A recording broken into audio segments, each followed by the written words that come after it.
D'avril à juin 2014, j'ai encadré un groupe d'élèves de première et terminale le mardi et le jeudi de 17h30 à 20h. Ce groupe s'appelle Get Back. C'est un groupe d'entraide et de travail pour le bac. Donc, les élèves sont en petits groupes, ce qui leur permet de discuter et de s'aider lorsqu'ils en ressentent le besoin. Donc, bien sûr, on n'échappe pas à quelques bavardages, mais c'est aussi une bonne chose qu'ils puissent communiquer entre eux. Ainsi, ils ne ressentent pas la pression, c'est un environnement de travail plus détendu. Ils peuvent amener à boire et à manger. Ils travaillent selon leurs besoins, donc je passe auprès des tables pour leur demander s'ils ont besoin d'aide. Je corrige leurs exercices, mais je réponds aussi à leurs questions. Et très souvent, je leur explique pourquoi ce qu'ils font au lycée va leur être utile. Étant étudiante, moi-même, je me rappelle bien des questions qu'ils peuvent se poser à ce moment-là, et ainsi nous restons à parler pendant un moment de leur choix d'avenir. Il y a un véritable dialogue qui s'instaure et à ce moment-là, je deviens pour eux une sorte de témoin qui a déjà vécu ce par quoi ils passent. Il y a une pression très forte pour eux, car ils sont très motivés, ils sont très curieux, ils ont vraiment envie de réussir, mais ils ont aussi peur car ils entendent bien qu'ils n'auront pas de travail à la sortie de leurs études, qu'il n'y a pas de possibilité pour les jeunes.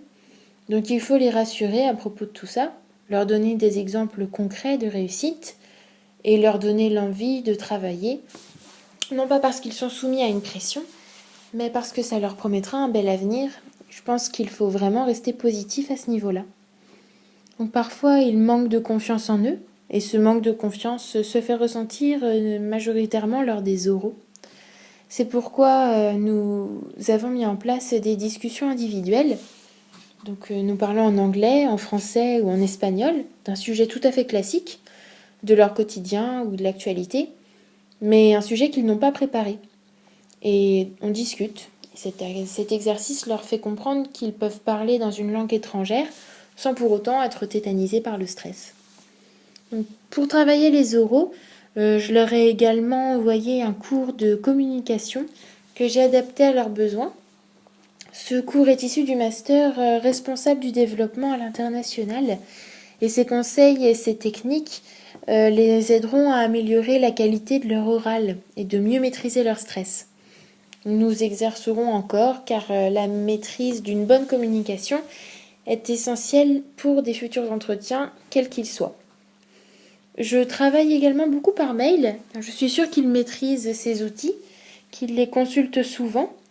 Je leur ai laissé mon adresse email pendant les vacances et j'ai eu plusieurs élèves qui m'ont sollicité et je trouve que c'est une excellente chose.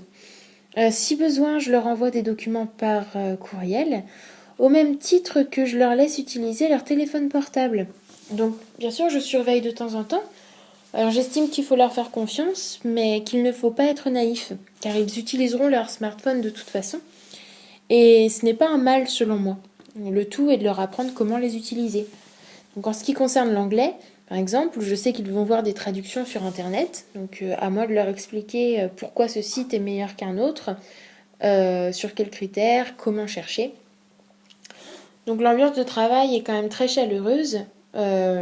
Certains élèves sont très assidus. Mais même si le fait d'être avec des amis est une bonne chose, il faut néanmoins respecter ceux qui viennent seuls et les encourager. Ce pourquoi les élèves peuvent aussi s'entraider. Et là, mon rôle sera plus d'encadrer. Mais ça ne me dérange pas. Au contraire, si un élève peut expliquer à un autre mieux que je ne le fais, ça lui donne aussi confiance en lui. C'est aussi une chose importante à retenir lorsqu'on a 17 ou 18 ans, à savoir qu'il ne faut pas attendre avant de se lancer dans un travail complémentaire. On a les capacités. Pour l'expérience et pour l'enrichissement personnel, il faut tenter. Et je considère mon travail dans ce lycée comme une opportunité de montrer qu'un élève de terminale, un étudiant, a des capacités et peut les exploiter.